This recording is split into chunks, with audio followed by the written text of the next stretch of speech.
So the goat dairy, if you're wondering about that, my brother and his wife, they do that in their spare time in addition to their full-time jobs. They have 300 goats, and they're making a gelato product, but it's related to the Farm Bureau because they actually applied for and won one of the entrepreneurship awards from the national organization this past year, and my sister-in-law came down here to Nashville for that convention last year. So that's the goat side of the presentation. We'll move on to beef. So sustainability is something that is a word that means a lot of different things to a lot of different people. But it is very much in the headlines and something that, as was alluded to, consumers have questions about, and we get a lot of questions from different NGOs, non-governmental organizations, people within the supply chain, or particularly at the end of the supply chain that interface with consumers. And so I just want to kind of provide a little bit of context about this topic today, and as the title says, hopefully move beyond some of the headlines that are out there. So what are some of those headlines?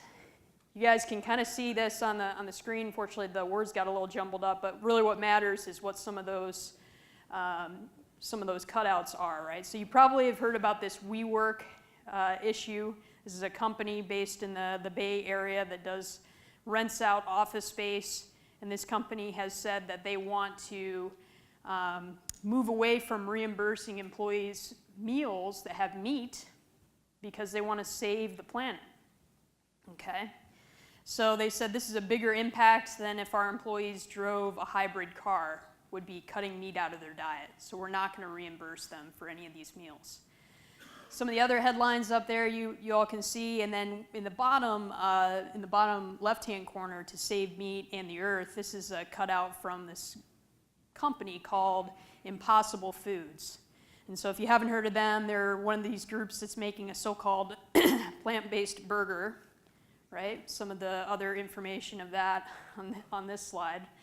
So this is kind of a popular thing now, at least popular in the press. I don't really know how many people are actually eating these things, but there's a lot of chatter out there about these so-called plant-based burgers. And then, of course, there's also the so-called cultured meat products that are actually not yet on the market. But I bring this up because most of these products, they're not marketing themselves as, boy, this really tastes good. They're marketing themselves as, we're more sustainable, right? We're better for animal welfare because an animal's not involved, and we are better for the planet, is their argument, okay? So what are some of the facts on this, or what is driving this conversation? A lot of it is centered on greenhouse gas emissions, even though as most consumers, when we go to the grocery store and we buy our food or buy any products, we're not thinking about what is the carbon footprint of this item versus another, right? We're probably looking at price and quality, taste, right? That's how most people make their decisions. But a lot of this discussion about sustainability, which is a very broad topic, has been boiled down to just greenhouse gas emissions and carbon emissions, okay?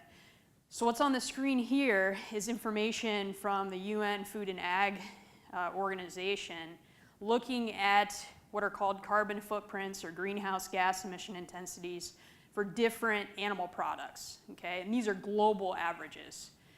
So if you can't read the screen, starting over on the far left, we have beef, cattle milk, small ruminant meat, so our goats and sheep, small ruminant milk, pork, chicken meat, and chicken eggs.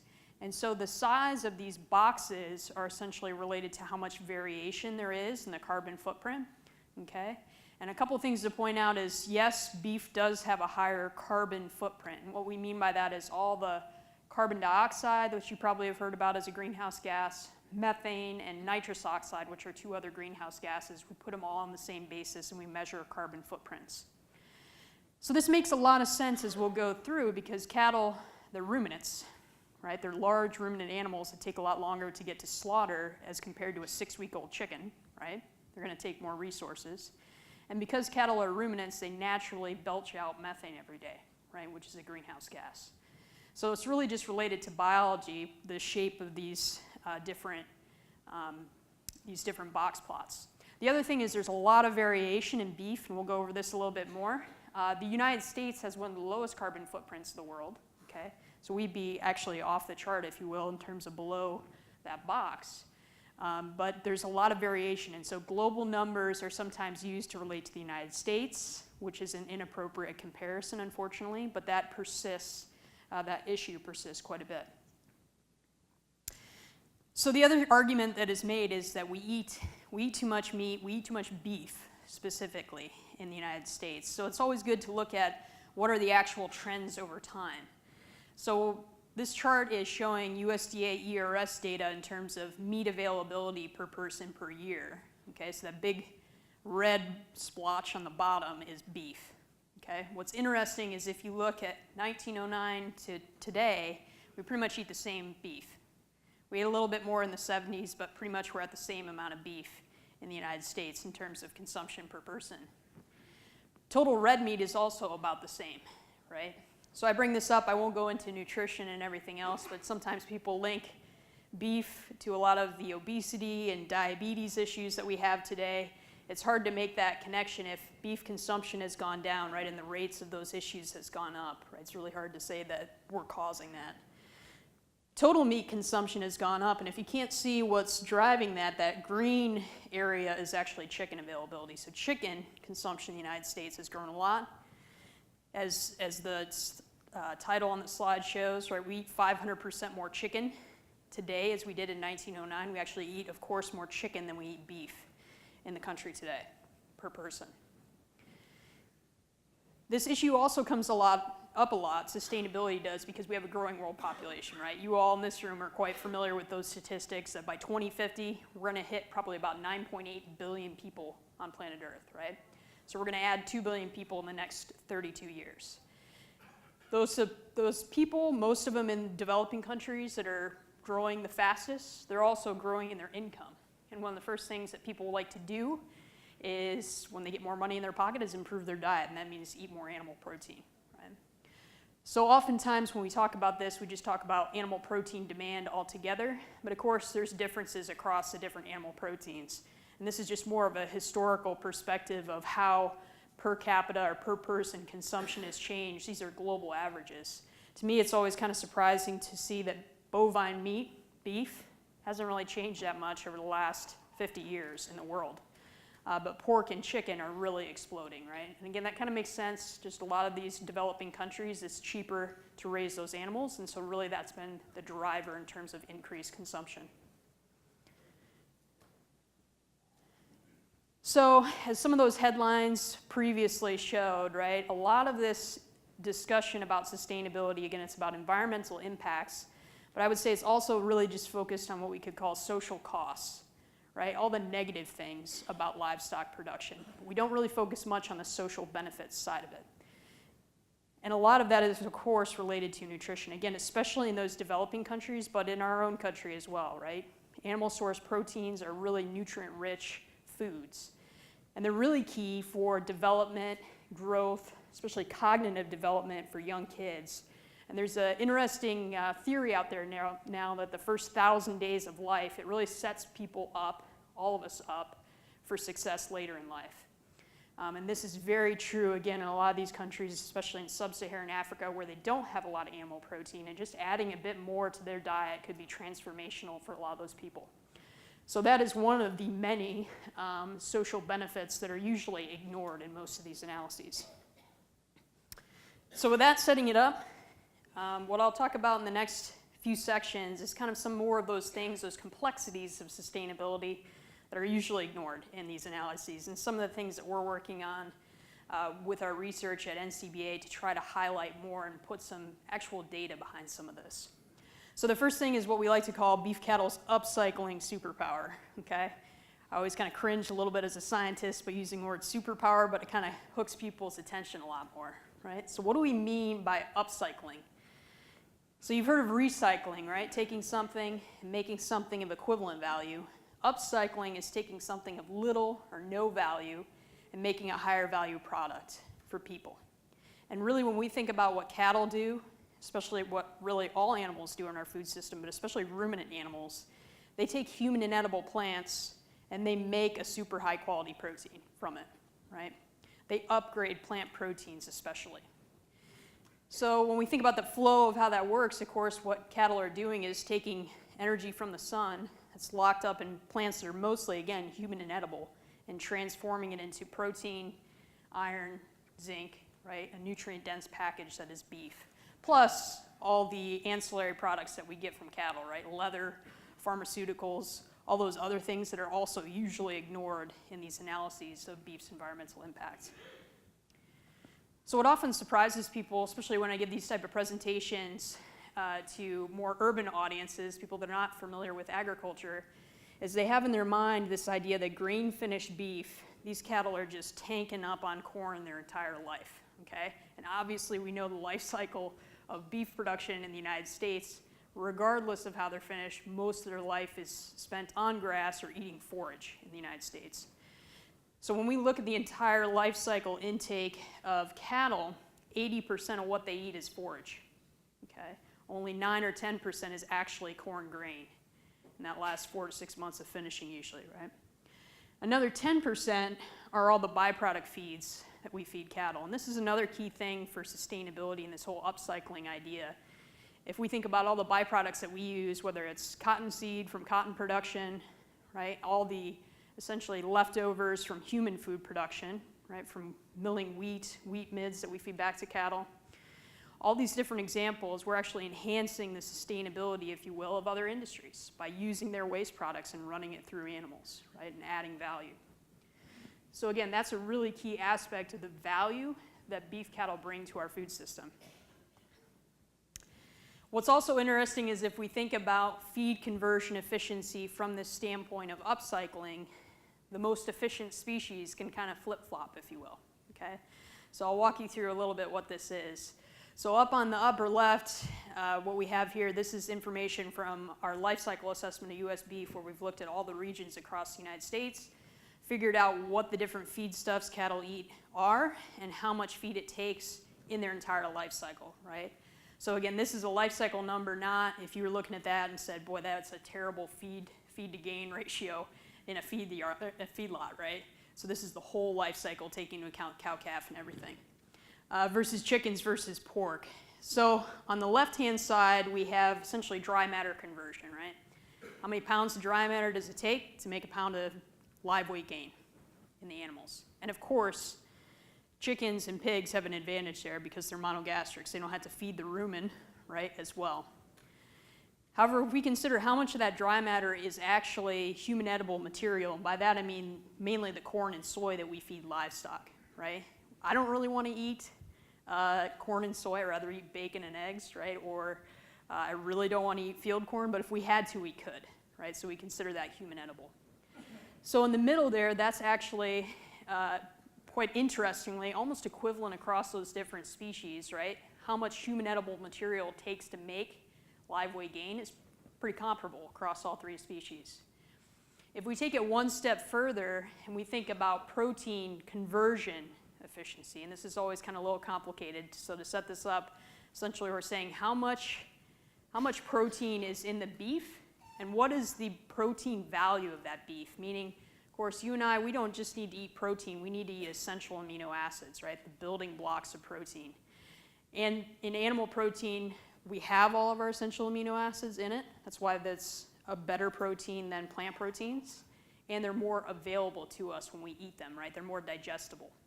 So we have an advantage there of eating animal products versus eating plants directly. That's that upgrading process. So cattle actually make more high quality protein. That's what that 2.53, it's above 1. They make more protein than they consume from a feed standpoint, okay? Human edible protein. So if we're going to talk about sustainability, I think that's an amazing story to tell. And again, it's all related to this concept of upcycling. If we have a growing world population, growing protein demand specifically, this is why we need ruminants, because they take things that are of no value and they make more protein for the human food supply than they're using, right? So nothing against pigs or chickens. They obviously have lots of efficiency advantages, but on this metric, right, this is really where ruminants shine from that standpoint. So this is a trade-off. This whole upcycling concept is a trade-off with what I had showed you earlier, right, with the higher carbon footprint of beef.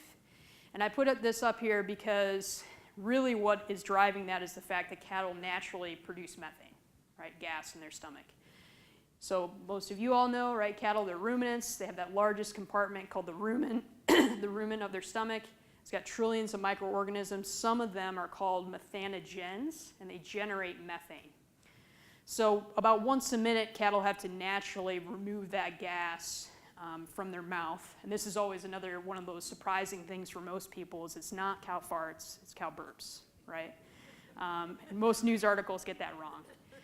But it comes out the front end of the animal. And you all are also very familiar with what the issue is if they don't remove that gas, or they're going to get bloat. So that has to happen. It's a natural part of the process for rumination. What also sometimes surprises people is as we feed more high-fiber feeds, we make more methane. More fermentable carbohydrates, more grains in the diet, more concentrate, lower methane. Right? That's opposite of what a lot of people think as well. But again, this is just the cost of doing business, if you will. Cattle aren't the only ruminants. Of course, our sheep and our goats are also ruminants. And of course, the bison that were on the plains before cattle were also ruminants, right? So there's lots of natural ruminant species as well. But of course, most of the land that's used for beef production can't be used for anything else, right? It can only be used by ruminants. And we have lots of examples where having grazing ruminants helps us enhance those ecosystems as well, or manage those ecosystems better. This year, with all the fires in the West, is a great example of where using ruminants to graze and to remove some of that material can help reduce the risk of these out-of-control fires. So I like this map to really drive this home. This is a great map that was put together by the American Farmland Trust, which is, of course, a group looking at the loss of farmland, especially around urban areas, right? Which, unfortunately, is usually our prime farmland that gets lost to development. So that's what's on this map that are essentially those red splotches right around all of our urban areas in the United States, the land that we lose to development. So if you can't see the scale, the other colors that pop out, that dark green, that's all of our cropland in the United States, okay? So of course the Corn Belt, Mississippi River Valley really stand out. And then essentially the colors that are from most of the Mississippi West, right? The yellow, the tans, that is our pasture and rangeland in the United States, okay? So it's about 800 million acres altogether between pasture and range in the US. And again, this is that land that there's no way for us to generate human food from it, right? Or in a lot of cases just wealth and support communities without ruminant animals. And this gets lost in this whole sustainability discussion that gets boiled down to very simple things, okay? The other thing is, as I told you, this idea that we feed so much corn to cattle, if we were to do the math on how much corn it actually takes to produce a pound of beef in the US, and based on 2016 corn yields, that black box is pretty much how much corn grain directly goes to feed cattle in the United States, okay? So it's about 2% of US cropland acres. It's not nothing, but it's not, again, as big as some people have in their mind. And then also, as I just mentioned to you, we make more protein for the human food supply by running that corn through cattle than if we were to eat the corn directly, right? So it's an advantage for us to use cattle in that way. So the last thing I'd like to talk to you guys about is what I also just briefly mentioned earlier, is that the US has the most environmentally efficient beef production system, and we've shrunk our footprint over time because of the efficiency gains that we've made within the industry.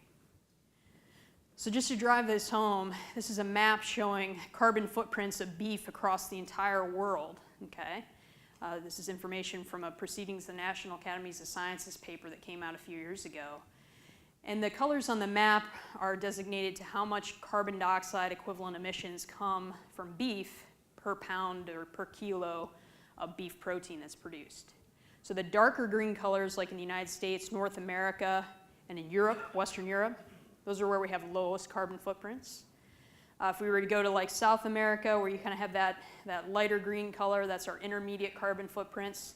And then parts of sub-Saharan Africa, the Indian subcontinent, we have carbon footprints that are 50, 100 times greater than they are here in the United States. Huge difference, okay? So why is that? A lot of it is driven by how many live animals does it take to make beef, okay? And by live animals, I don't just mean the animals that we slaughter, but all the supporting herd too, right? The cows, the bulls, the replacement heifers, right?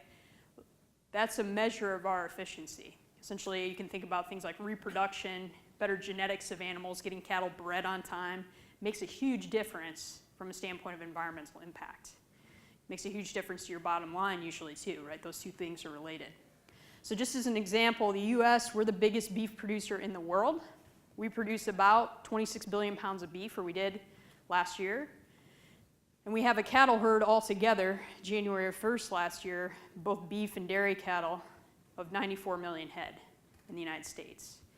If we were to go to Brazil, which is the number 2 beef producer in the world, they make 21 billion pounds of beef, but they have a cattle herd of 220 million head, okay? So they have twice as many cattle as us, and they make less beef, right? And so that's what really drives those carbon footprint differences, those efficiency differences. And again, that's why we kind of stand out from a standpoint of being more environmentally efficient. So I've talked a lot about greenhouse gas emissions, but it's important to zoom out and say, well, how much do we actually contribute anyways, right, in the United States? How big of a deal is this? So what's playing on the screen here, this is information from the US EPA greenhouse gas emission inventory. They put that out every year, okay, and it looks at the whole economy and looks at different sectors of the economy, and where do greenhouse gas emissions actually occur is what gets recorded, okay, it's modeled. So if you look at this infographic, you can see beef, we're about 2% of US greenhouse gas emissions. These are all the enteric emissions, again, from all of our cattle, and any emissions that occur from manure, right, all the direct emissions. Landfills, interestingly, are about the same, okay, all of our waste. This is important when it relates back to food sustainability, because the number one source of organic matter that goes into landfills is food waste, right? So we create more of a problem on the back end, or almost as big as a problem on the back end with our food waste in this country as we do with even producing our food. So that's important. We waste, in the US, about 20% of edible beef. It's one of the least wasted items, so that's still a lot of human nutrition that gets wasted, right? 20% of edible beef. And if you all think about all the time and effort and the resources that go into making beef, right? From conception to getting a steak to somebody's plate, that can be 2.5 years, right? Of investment of time. And then when people throw it away and it goes to a landfill, that is, again, that's one of our biggest sustainability issues. Fruits and vegetables in this country can be wasted up to 40%, right? So pretty high numbers. Transportation is about 25 or 26%. I put this up here because you'll often hear comparisons between livestock and transportation. And that all comes from a report from a few years ago that the comparison was kind of an apples to oranges comparison, but in the United States, it's not even close, okay? Transportation contributes a lot more of our greenhouse gases than all of animal agriculture or all of agriculture combined, which is about 8.6% of emissions. So I mentioned this earlier, our impacts have shrunk over time, and a lot of this is again driven by the fact that we have reduced the number of cattle it takes to produce human nutrition, essentially, to produce human nourishment. And I put this example up here because again, this whole less meat, less heat hypothesis that exists out there, it's kind of a little bit divorced from reality of how these things actually work. So just to walk you through what's on the slide here, the situation in 1976, this is when we had the highest amount of beef consumption per capita in the United States. We had 218 million Americans, okay, 128 million head of cattle. This is again all beef and dairy cattle together. And we produced enough beef to produce 3 ounces of boneless beef per person per day. And the USDA considers 3 ounces a serving size of beef, right? So 1 serving size per person per day. For some of you in the room, 3 ounces may be not a serving size, right? But this is the USDA definition of it. So in 2017, okay, this situation was we had 326 million Americans, right? So just in that short period of time, we added 100 million people in our country. But the cattle herd shrunk to 94 million head, and we produced enough beef for 1.8 ounces per person per day. If you look at the total beef production between those 2 years, it's not too much different, okay? The reason per capita consumption went down is because we take an equivalent amount of beef and we spread it out over 100 million more plates, right? So the per capita consumption goes down. That's important because some people think that per capita consumption means we're reducing emissions, and that's not true, okay? There's this thing called fractions that some people have a hard time with in this space. So just to illustrate that, in 2017, if we produced beef as we did in 1976, we'd still have 326 million Americans, we'd still produce 1.8 ounces per person per day, but we'd have a cattle herd essentially right where we were in 1976, 129 million head, okay? So just hopefully that illustrates, again, this whole concept of reducing consumption is not really that closely related to impacts at all. But that is what's in the popular mindset out there in the sustainability space. So just to drive this home further, this is one of my favorite studies that's recently come out. So this is a paper that was published in the Proceedings of the National Academies of Sciences last fall. And these researchers kind of took this whole concept of less meat, less heat to the most extreme, right? And said, okay, what if we just had a food system in the United States where everybody was a vegan, okay? Every man, woman, and child, and all the cats and dogs, right? Like everybody's a vegan. There are no more farm animals at all. So what would happen? So we would produce more total pounds of food, more calories, right? We don't have a calorie deficit problem in the United States right now, right? We have an obesity crisis, but we would do that. However, we would produce a food supply in total that wouldn't have enough micronutrients to actually nourish everybody, especially things like vitamin B12, right, that only come from animal products. So that would be a major problem in that hypothetical scenario, right? So we would reduce greenhouse gas emissions, as you see up there, 2.6%, 0.36% of global emissions. Not as much as the total for animal agriculture, because you'd have to replace all the animal manure with synthetic fertilizer, right? And that would increase emissions as well. What's really key about this, though, again, is it assumes that all livestock would disappear, right? If they don't disappear, if we just put them on a petting zoo sanctuary type thing that maybe some of these people would like us to do, and we just pet them 3 times a day, right? And they still belched out methane, that wouldn't make any difference, right? Or if we replaced all the cattle with buffalo, bison, again, right, that also belch out methane, that wouldn't make any difference, right? So again, this is a lot more complicated than it's often made out to be, and I think this study is a great little thought experiment that illustrates that.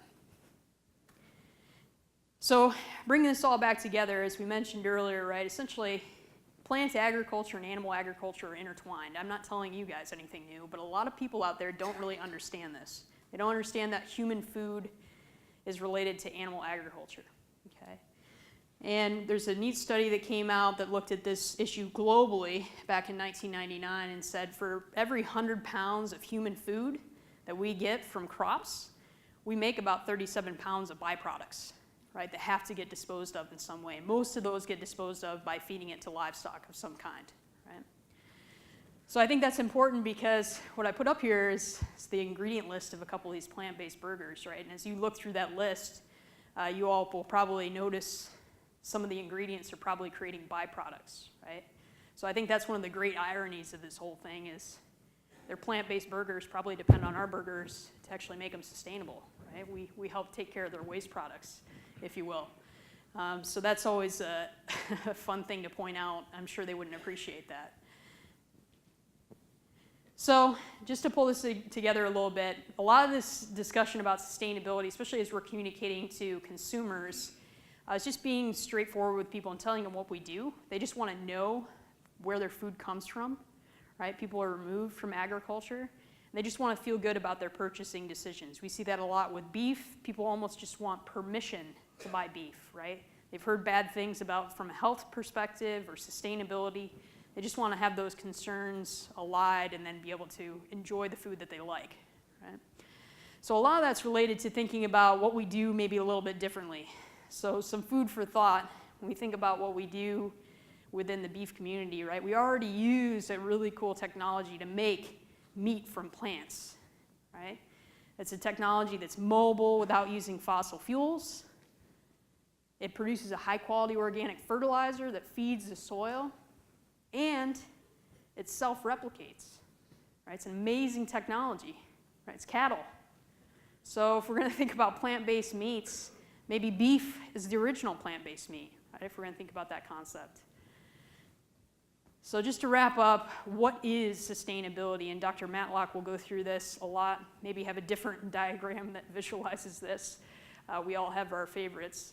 But sustainability really is about multiple things at once. It's about economics, first and foremost. If you can't make money and stay in business, you're not sustainable, right? It's about the environment, and it's about social issues altogether. So these complex things like the part of community that you're in, right, and animal welfare all fall under this umbrella of sustainability. So it's about finding some sort of sweet spot, and it's not going to be the same for everybody, right? There is no one size fits all when it comes to sustainability.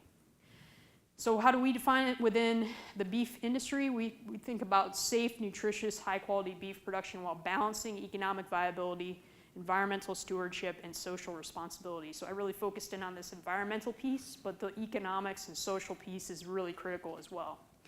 And again, it's not about one size fits all or one system over another, right? It's not about grass-finished versus grain-finished or organic versus conventional. Everything can be sustainable. It's just about getting better over time.